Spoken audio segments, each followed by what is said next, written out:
Hi అండి అందరికీ. పందిరి అయిపోయిందా? ఇప్పుడు ఇంకా క్యాన్లన్నీ నీట్గా క్లీన్ చేస్తున్నాం అనమాట. ఎందుకంటే నిన్న ఉప్పు నీళ్ళు పోసాం కదండి, అదంతా చుట్టూ పేరుకుపోయింది. అందుకని నీట్గా క్లీన్ చేసేసామన్నమాట.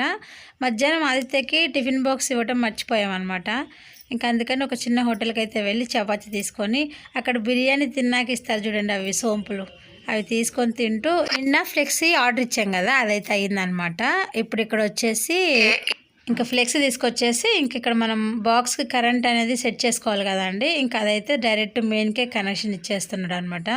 ఇంకా అవన్నీ నీట్గా సెట్ అయిపోయిన తర్వాత ఇప్పుడు షాంపూ నీళ్ళు అయితే కలుపుతున్నాం. ఎందుకంటే మనం స్టిక్కరింగ్ వేయాలి కదా బాక్స్కి, అది అతుక్కొని మళ్ళీ టైట్ అయిపోయి కొన్ని చోట్ల బబుల్స్ లాగా వస్తూ ఉంటుంది కదా, అందుకని కొంచెం అది మనం షాంపూ వాటర్ వేస్తే తీసి మళ్ళీ ఏదైనా ప్రాబ్లం ఉన్నా సెట్ చేసుకోవచ్చు. ఇంకా బాక్స్ దగ్గర వర్క్ అంతా అయిపోయింది. ఇంకా దారిలో ఆదిత్యాన్ని తీసుకొని మధ్యలో ఫలుడా తీసుకొని ఇంటికైతే వెళ్ళాం అనమాట. Please like, share, comment, subscribe.